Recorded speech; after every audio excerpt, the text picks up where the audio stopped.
Captain Vijayakanth வந்து சினிமாவில் வந்து புரட்சிகரமா நடிச்சுதான் மக்கள் மனசுல இடம் பிடிச்சுதான் அவர் வந்து மிகப்பெரிய லெவலில் அரசியலை சாதிச்சாரு. ஆமாங்க. இப்ப அதே மாதிரி தான் விஜயகாந்தும் வர்றாரு, விஜயும் வர்றாரு.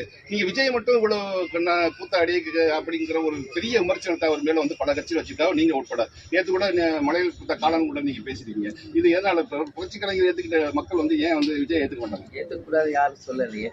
எங்கேயுமே நீங்க சொல்ற வேர்ட்ஸ் நான் பயன்படுத்தினதே கிடையாது. நீங்களா எக்ஸ்ட்ராவா ஒரு வேர்ட் போட்டு சொல்றீங்க. காலம்னு சொன்னீங்க. அப்படி கிடையாது.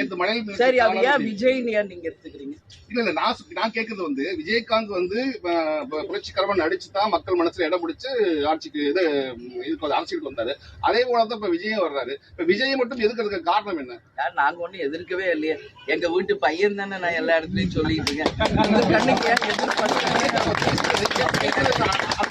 பாக்குறவங்க கண்ணோட்டத்தை பொறுத்து அவர் எங்க வீட்டு பையன் முதல் சொன்னதே நான் தான்.